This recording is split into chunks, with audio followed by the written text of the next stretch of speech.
Okay, so your Nclex exam is coming up, but did you really do the best that you could?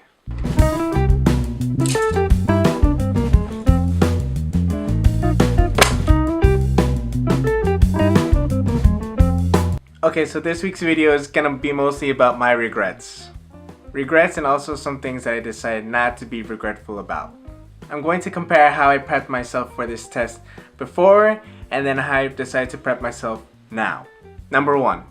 Before I took my Nclex the first time, I studied the content from Saunders. And I thought that, if you knew enough content like fun facts about the human body and what diseases were like and how it affected the human body, what nurses did, I thought that would be just okay.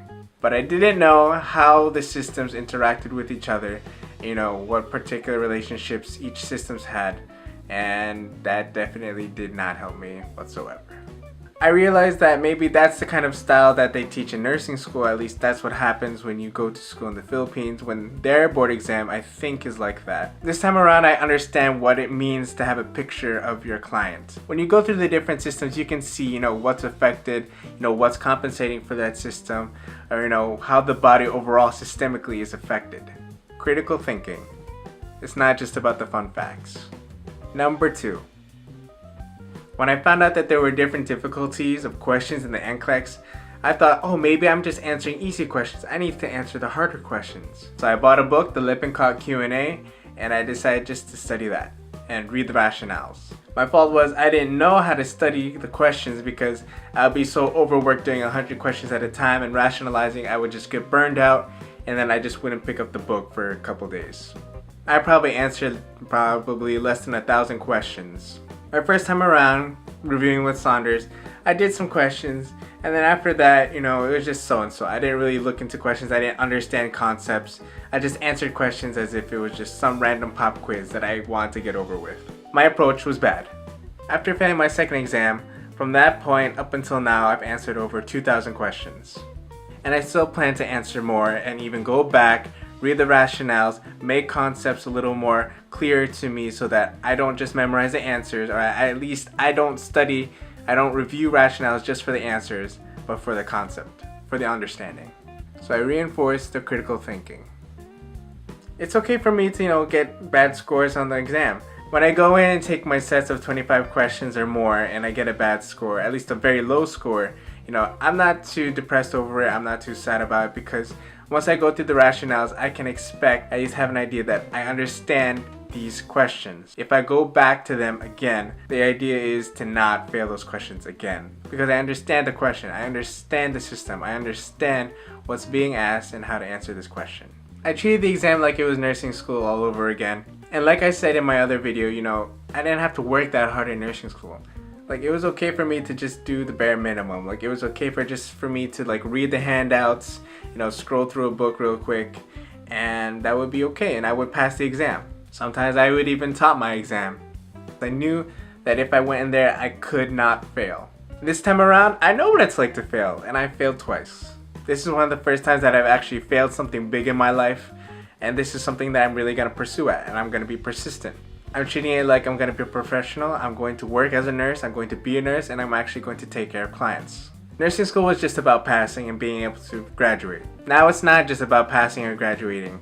I'm thinking about life a little bit differently, I only saw nursing school as something that was kind of easy to pass with just a bit of perseverance, but this time, this is something that I actually have to work harder at. This Nclex exam, when I pass it, there's so many more things, more opportunities that can come to me, so much more things I believe that I can achieve if I just pass this exam. I don't drive, I don't work, and at the same time I can't support anybody, and I definitely can't achieve anything that I want to, pursue.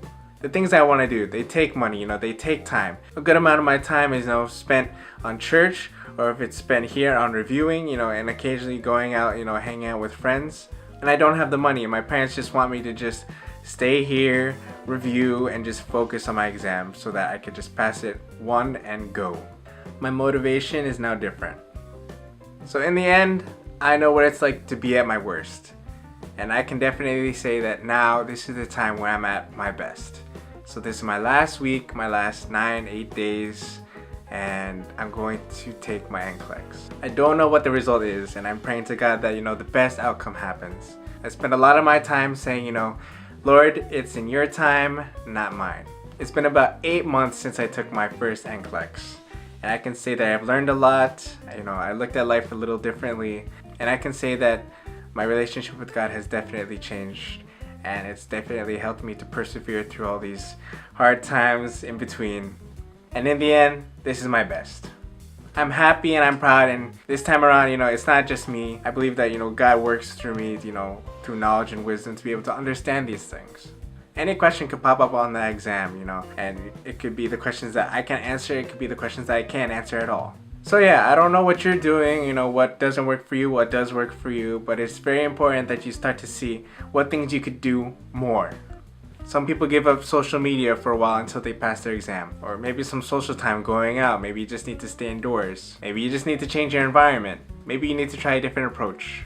If you have an experience that you'd like to share, about how you took it your first time and how you took it your last time, and what you guys did differently, feel free to share it down below in the comments. If you're a nurse and you still watch these kinds of videos. But yeah, feel free to like, comment, subscribe, see what's going on with my journey, and see what happens after 9 days.